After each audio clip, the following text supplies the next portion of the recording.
Good afternoon and welcome to another edition of Orphan Car Garage YouTube. I'd like to pose a question for you this afternoon. What do you suppose happens when a prominent American automobile manufacturer partners with a prominent Italian automobile manufacturer, sources its platform, mechanical bits and driveline from America, its Italian craftsmanship interior and bodyworks building in Italy, and then throws in some mechanical parts and an engine from Japan? Well, what you've ended up with is the Chrysler TC by Maserati. The Chrysler TC by Maserati was the brainchild of our friend Lee Iacocca over at Chrysler. He had a long-standing relationship with Mr. Di Tommaso at Maserati. They had built a car together in the early 1970s when Iacocca was at Ford. It was called the Pantera.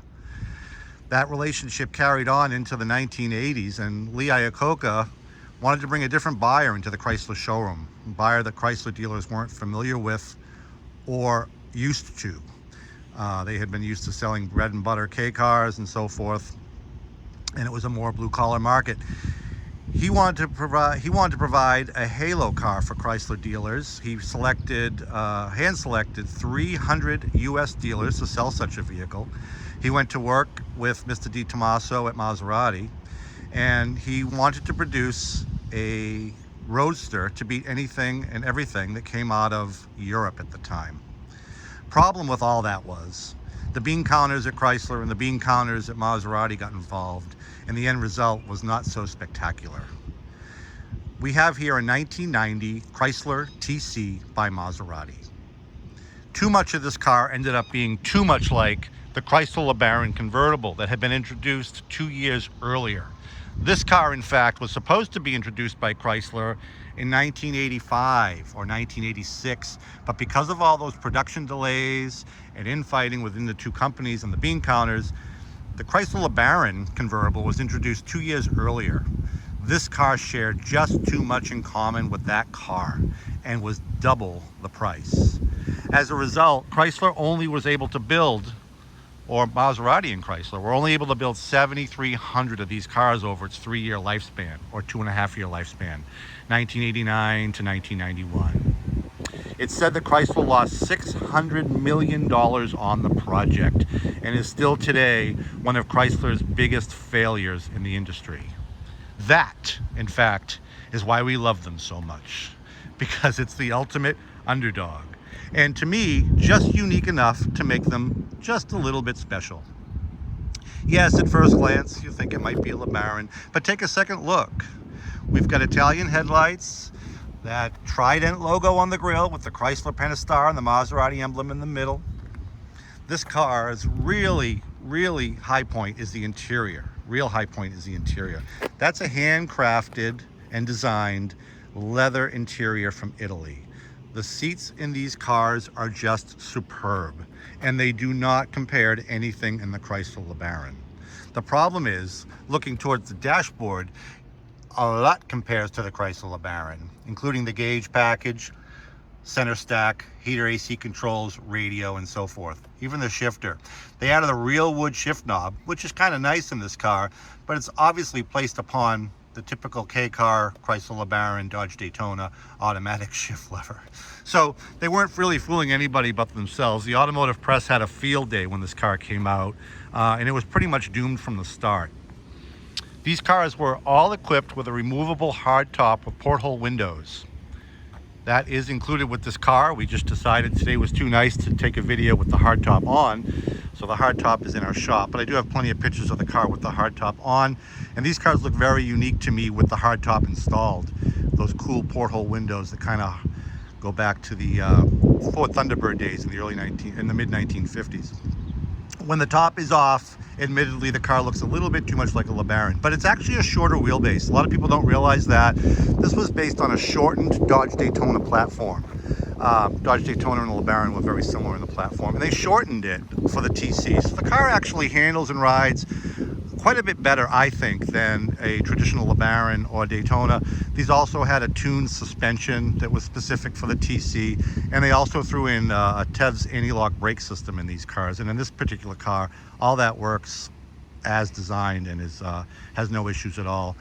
1989, you could get the Chrysler intercooled 2.2 liter turbo that was kind of shared from the Shelby Daytona, or you could get an optional, as they call it, Maserati dual cam turbo engine, but it really wasn't a Maserati engine. It was just assembled by Maserati. It used a Chrysler block and a Cosworth head that was designed in England. I mean, what could go wrong? You've got Japan, you've got England, you've got America, you've got Italy involved in building a car. What could possibly go wrong, right? Well, this particular car is where the Japan comes in. In 1990, they ditched the 2.2 intercooled Chrysler turbo and replaced it with the tried and true Mitsubishi 3.0 liter V6 engine, which this car has. The 3 liter Mitsubishi V6 engine is a very good car for Chrysler. I like them. I worked at the dealerships when the cars were built. Chrysler threw the engine in pretty much everything they built, and it turned out to be a very reliable and easy to work on engine. As a result, they built a lot of cars with that engine, and parts availability is super easy. So there's nothing mechanical about this car that would be an issue for you going forward, even though it's a rare car. Nothing mechanically in this car is wrong. We've had it checked out by a certified Chrysler mechanic. Anything that needed to be done was done. It's got a fresh oil change, a couple tie rods, serpentine belt. Car's always been well maintained. One long-term owner out of St. Louis who happened to be an executive at Anheuser-Busch. The Anheuser-Busch parking stickers were still, executive parking stickers were still on the windshield when we received the car. Never driven in the winter, always garaged, and it really shows. There's virtually no flaws on this vehicle whatsoever. There's one little scratch here on the molding that I'll show you right there, which could easily be touched up. This color was called exotic red, and we have some touch-up paint for the vehicle that will go to the new owner. And there's a little scratch back here on the quarter panel. I want a full disclosure, but literally right there, literally that's all that I can find wrong with this car. There's not any rust on the vehicle, upside or underside. The trim, the stainless, the interior in these cars, as gorgeous as it is, tended to dry out in the sun and didn't hold up well over time. This is one of the nicest TC interiors I have ever seen. And I personally have owned a lot of these vehicles.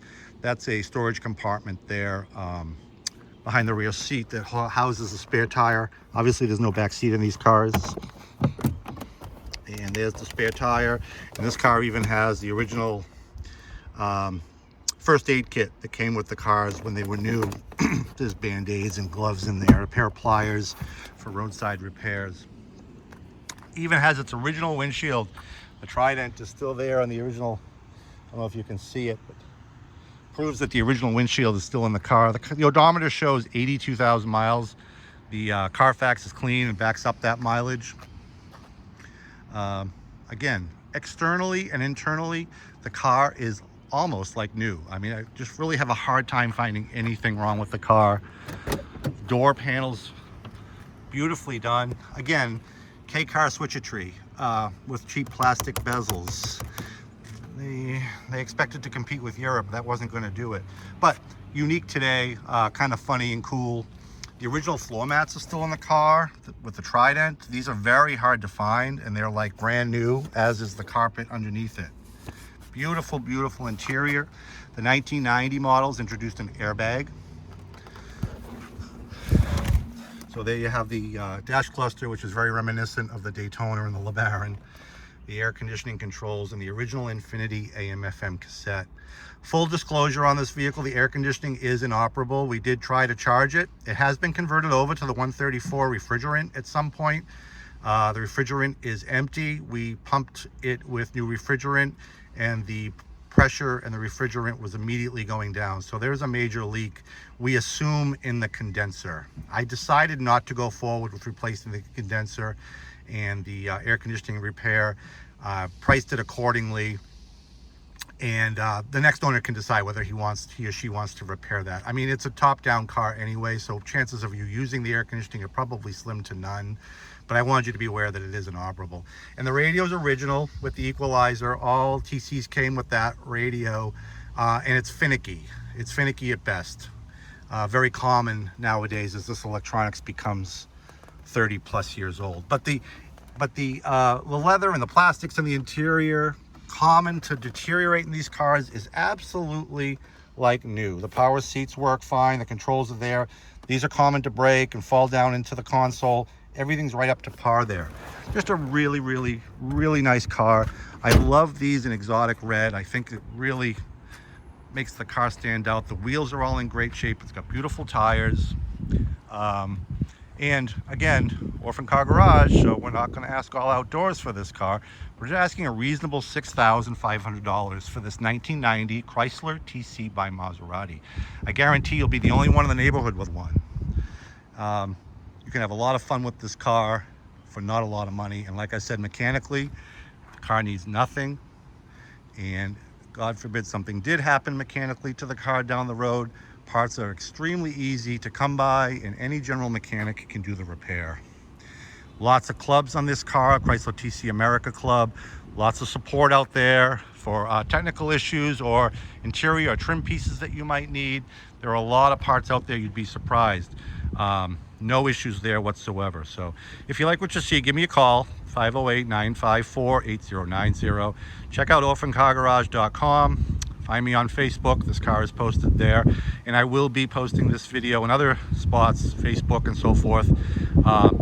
Subscribe to me on YouTube, which is where you probably found me here. You may already subscribe, and if you do, I thank you for that.